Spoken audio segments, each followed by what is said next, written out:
नमस्कार। Greek mythology में एक कैरेक्टर है मेडूसा, जिसकी आंखों में देखने वाला इंसान पत्थर बन जाता है। आपने भी बचपन में ऐसी कहानियां पढ़ी सुनी होंगी जिनके किरदार पत्थर बन जाया करते थे। क्या आप सोच सकते हैं कि असल ज़िंदगी में भी एक बीमारी होती है जिसमें इंसान पूरी तरह पत्थर तो नहीं बनता, लेकिन उसकी चमड़ी पत्थर की तरह कठोर हो जाती है। ये बात सुनने में ही कितनी अजीब लग रही है ना। ज़रा सोचिए, अगर इस बीमारी का समय पर इलाज न मिले तो कितनी परेशानी होती होगी। और ये तो सिर्फ एक लक्षण है, इस बीमारी के और भी कई लक्षण हैं जो बेहद खतरनाक हैं। इसलिए ज़रूरी है जानकारी। जितना जल्दी हम इस बीमारी के बारे में समझेंगे, जानेंगे, उतना जल्दी ही हम चिकित्सक से परामर्श ले सकेंगे। इस बीमारी पर बात करने के लिए हमारे साथ हैं कंसल्टेंट रूमेटोलॉजिस्ट डॉक्टर भूपेंद्र वैष्णव। गुड इवनिंग सर, यूरेमोनिया क्वेस्ट में आपका बहुत बहुत स्वागत है। मैं समझ रहा हूँ आप किसके बारे में बात कर रहे हैं। ये सिस्टेमिक स्क्लेरोसिस नाम की बीमारी है। ये एक ऑटो इम्यून रेयर डिजीज़ होती है जिसमें कि स्किन जो होती है वो टाइट हो जाती है और वो काफ़ी सख्त हो जाती है। सर, जैसे अभी आपने बताया कि इस बीमारी में स्किन टाइट होने लगती है, तो ये जो टाइटनेस है वो सबसे पहले शरीर में कहाँ दिखाई देती है? शुरुआत में जो अंगुलियाँ होती है, वो चाहे हाथ की उंगलियाँ हो या पैर की उंगलियाँ हो, वहाँ से स्किन टाइट होना शुरू होती है और धीरे धीरे इसके सीवियर फॉर्म में ये ऊपर की तरफ प्रॉक्सिमली ये बढ़ती है, हाथों से आर्म्स की तरफ और पैर की उंगलियों से लेग्स की तरफ। बहुत जो सीवियर फॉर्म होता है जिसको डिफ्यूज सिस्टेमिक स्क्लेरोसिस हम लोग बोलते हैं, उसके अंदर पूरी स्किन डिफ्यूजली, ट्रंक पे भी स्किन टाइट हो जाती है, नेक पे, फेस पे सारी स्किन टाइट होने लगती है। सर, स्किन के टाइट होने के अलावा इस बीमारी के क्या लक्षण होते हैं? जी देखिए, इस बीमारी में पेशेंट की स्किन है ना डार्क होने लगती है, थोड़ी सी कॉम्प्लेक्शन जो है वो डार्क हो जाता है। ज़्यादातर पेशेंट्स में जो उंगलियां होती है पैर की या हाथ की, वो सर्दियों में सफ़ेद या नीली पड़ती है, जो कि गर्म टेम्परेचर के आने पर वापस से नॉर्मल कंडीशन में हो जाती है। कई पेशेंट्स में खाया हुआ खाना ऊपर की तरफ आने लगता है। काफ़ी पेशेंट्स कंप्लेन करते हैं कि खाया हुआ खाना एकदम मुंह तक वापस आ जाता है और हम उन्हें उल्टी करनी पड़ती है। इसको हम रिफ्लक्स बोलते हैं। तो ये एक सिम्टम है। और कई पेशेंट्स में कॉन्स्टिपेशंस की दिक्कत रहती है। कई बार स्किन में छोटे छोटे जो रेड स्पॉट्स बन जाते हैं। जब कई बार बारीक जो खून की नलियाँ होती है वो एकदम अगर प्रोमिनेंट हो जाती है तो वो सरफेस पे दिखती है। इसको हम टेलेंजेक्टेसियास बोलते हैं। कई बार ये इंटरनल ऑर्गन्स में भी हो सकते हैं इस तरह के टेलेंजेक्टेसियास। कई बार जब रेनॉल्ड्स काफ़ी सीवियर होता है तो पेशेंट हमारे पास उंगलियों पे घाव करके आता है। सर, जैसे दूसरी ऑटो इम्यून डिजीज़ में होता है कि वो बहुत सीरियस कॉम्प्लिकेशंस हो जाते हैं उनमें, क्या इसमें भी ऐसा है और क्या ये दूसरे ऑर्गन्स को भी डैमेज कर सकती है? जी देखिए, जब स्किन है ना बहुत ज़्यादा अगर टाइट हो जाती है तो एकदम स्किन है ना आर्मर या कवच की तरह लगती है। पूरा शरीर स्किन टाइट होने की वजह से मोबिलिटी रेस्ट्रिक्ट हो जाती है। पेशेंट्स के जॉइंट्स में भी पेन होता है। जॉइंट्स की मोबिलिटी भी स्किन टाइट होने की वजह से ख़त्म हो जाती है। जहाँ जहाँ स्किन टाइट होती है वहाँ पे घाव बनने लग जाते हैं। कई बार अलग से वेस्कुलैटिक अल्सर भी बनते हैं। कई बार स्किन के अंदर कैल्शियम डिपॉजिट हो जाता है तो उस वजह से भी घाव बनने लग जाते हैं। कई बार इस बीमारी का इंटरनल ऑर्गन्स पे भी इफेक्ट आता है। जैसे मैंने बताया, जो खून की बारीक नलियाँ जो होती है जिसको हम टेलेंजेक्टेसियास बोलते हैं, जब वो पेट में या इंटेस्टाइन में अगर हो जाती है, अगर वो रप्चर हो जाती है तो कई बार ब्लड लॉस की शिकायत, ब्लड लॉस अंदर से होने लगता है। कई बार खून की उल्टियाँ टाइप की कॉम्प्लिकेशन होने लगती है। जब इसका असर अगर लंग्स पे आता है डिजीज़ का, तो इसको हम इंटरस्टिशियल लंग डिजीज़ बोलते हैं। लंग्स सिकुड़ने लगता है, लंग्स की जो कैपेसिटी है वो कम होने लगती है। कई बार हार्ट पे असर आने का रिस्क रहता है इस डिज़ीज़ की वजह से। एक कॉम्प्लिकेशन किडनी पे होता है। कुछ एंटीबॉडीज़ अगर इस डिज़ीज़ इस स्क्लेरोडर्मा की बीमारी में या सिस्टेमिक स्क्लेरोसिस की बीमारी में अगर पॉजिटिव आते हैं तो उन पेशेंट्स में किडनी पे जो कॉम्प्लिकेशन होता है उसको हम स्क्लेरोडर्मा रीनल क्राइसिस बोलते हैं।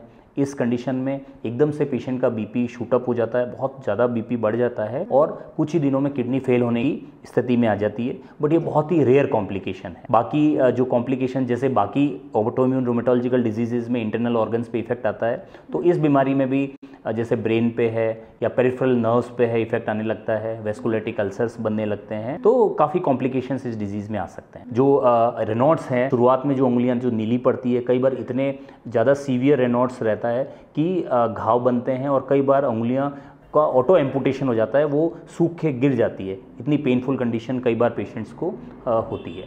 सर, आपने ये जो रेनॉल्ड्स सिंड्रोम की बात की, ये सिर्फ क्या सिस्टेमिक स्क्लेरोसिस में होता है या फिर किसी और बीमारी में भी होता है?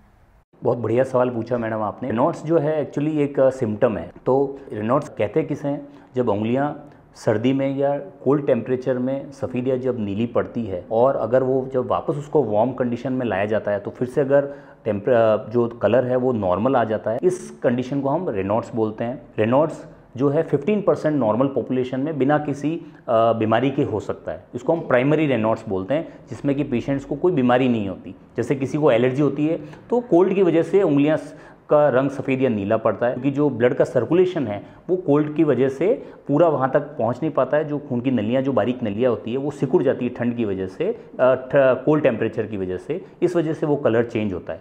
तो 15% जो नॉर्मल पॉपुलेशन है उसमें रेनॉल्ड्स कोई बीमारी के साथ एसोसिएटेड नहीं होता है। इसको प्राइमरी रेनॉल्ड्स हम लोग बोलते हैं। सेकेंडरी रेनॉल्ड्स के बहुत सारे कारण होते हैं, जिसमें से एक है रूमेटोलॉजिकल डिजीजेस।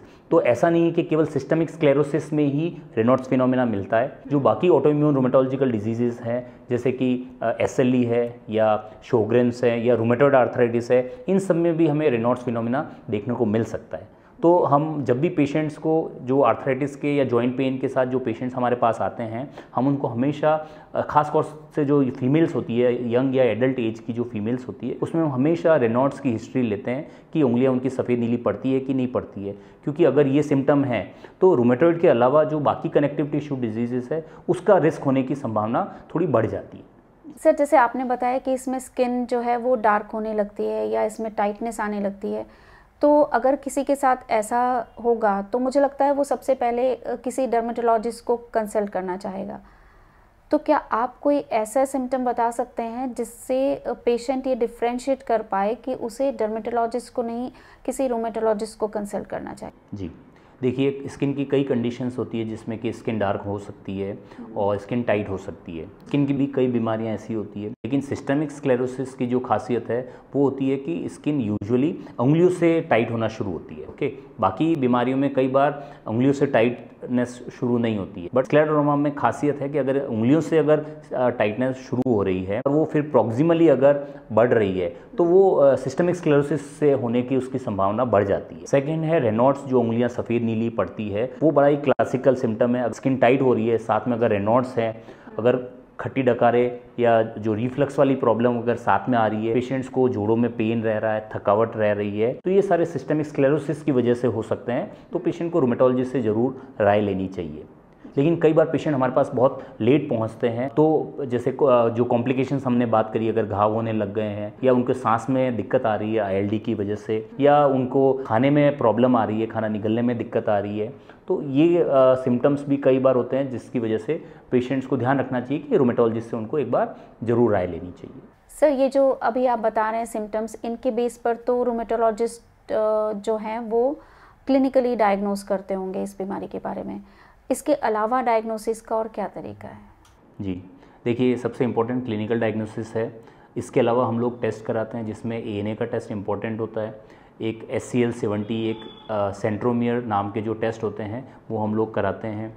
इसके अलावा जब हमें लगता है कि कॉम्प्लिकेशंस हो रहे हैं तो हम जैसे चेस्ट का एक्सरे है, CT स्कैन है, वो कराते हैं। उससे हमें ILD का पता चलता है। जो हार्ट की प्रॉब्लम होती है उसमें आमतौर पर राइट हार्ट का प्रेशर बढ़ता है। हम लोग पेशेंट्स को ईको कराने के लिए बोलते हैं, लेकिन ज़्यादातर क्या होता है कि ईको केवल लेफ़्ट हार्ट का ही किया जाता है, क्योंकि आमतौर पर धारणा ये है कि जो आपके हार्ट अटैक है या जो हार्ट की बीमारियाँ होती है वो लेफ़्ट हार्ट में ही मेनली होती है। उसका कितना प्रेशर, इजेक्शन प्रेशर कितना है, वो देखा जाता है। लेकिन हम खास तौर से पेशेंट को लिख के भेजते हैं कि आप राइट हार्ट का प्रेशर मेजरमेंट करवा के आइए, क्योंकि इस बीमारी में राइट हार्ट का प्रेशर बढ़ता है। इसके अलावा यूरिन की रूटीन जो जांचें होती है उसको हम देखते हैं कि किडनी पे कोई इफेक्ट तो नहीं आ रहा है, और जो लीवर के फंक्शंस के जो टेस्ट हैं वो हम कराते हैं। हीमोग्लोबिन कितना है, WBC काउंट कितना है, प्लेटलेट्स क्या हैं, ये इन जनरल जो सारी जांचें हैं वो हम लोग कराते हैं। और डिपेंडिंग ऑन जो ऑर्गन इन्वॉल्व है उसके स्पेसिफिक जांचें हमें करानी पड़ती है, ताकि हम उसका ट्रीटमेंट, इंडिविजुअलाइज्ड ट्रीटमेंट हम उनका प्लान कर सकें।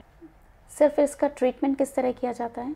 देखिए, ट्रीटमेंट को हम 2 भागों में विभाजित करते हैं। पहला तो है नॉन फार्मेकोलॉजिकल ट्रीटमेंट, बिना दवाइयों के इसको हम कैसे मैनेज करते हैं। हम पेशेंट को समझाते हैं कि आप सर्दियों से बचाव रखिए, सर्दी आपकी दुश्मन है।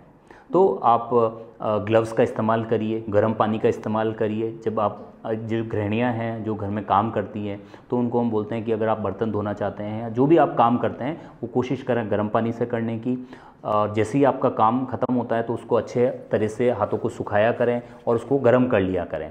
और जब भी काम ना करें तो कोशिश करें कि ऊनी जो आपके ग्लव्स हैं और जो पैरों के जो मोजे हैं वो पहन के रखें। जिन पेशेंट्स को रिगर्जिटेशन की प्रॉब्लम ज़्यादा रहती है हम उनको बोलते हैं कि आप एक साथ पेट भर के खाना नहीं खाएं, छोटे छोटे मील्स लें और फ्रिक्वेंट मील्स लें, बार बार खाएं। हम उनको बोलते हैं कि चिड़िया की तरह खाएं, थोड़ा थोड़ा बार बार खाएं। एक साथ पेट भर के अगर खाते हैं तो इस बीमारी का जो कैरेक्टर है उसकी वजह से जो रिफ्लक्स होकर एकदम से खाना बार बार ऊपर की तरफ आता है और पेशेंट को प्रॉब्लम होती है।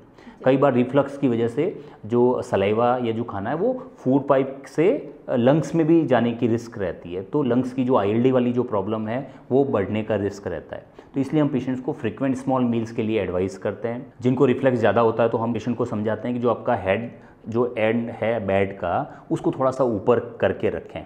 ओके, तकिया मोटा नहीं लगाना चाहिए। अगर तकिया मोटा लगाते हैं तो क्या होता है कि नेक बेंड होती है तो उससे रिफ्लक्स होने की रिस्क और बढ़ती है।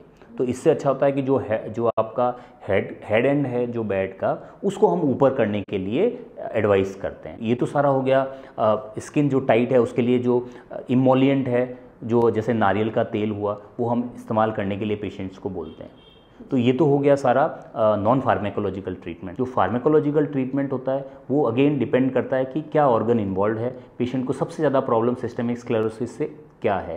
तो जैसे उंगली अगर बहुत ज़्यादा नीली पड़ रही है तो ये मेनली सर्दियों में प्रॉब्लम ज़्यादा होती है क्योंकि उस समय कोल्ड टेम्परेचर रहता है, खून की नलियाँ सिकुड़ती है। तो हम उनको ऐसी दवाइयाँ देते हैं जिससे खून का जो प्रवाह है वो बढ़े ताकि उनकी उंगलियाँ नीली नहीं पड़े और उनको अल्सर या घाव ना हो।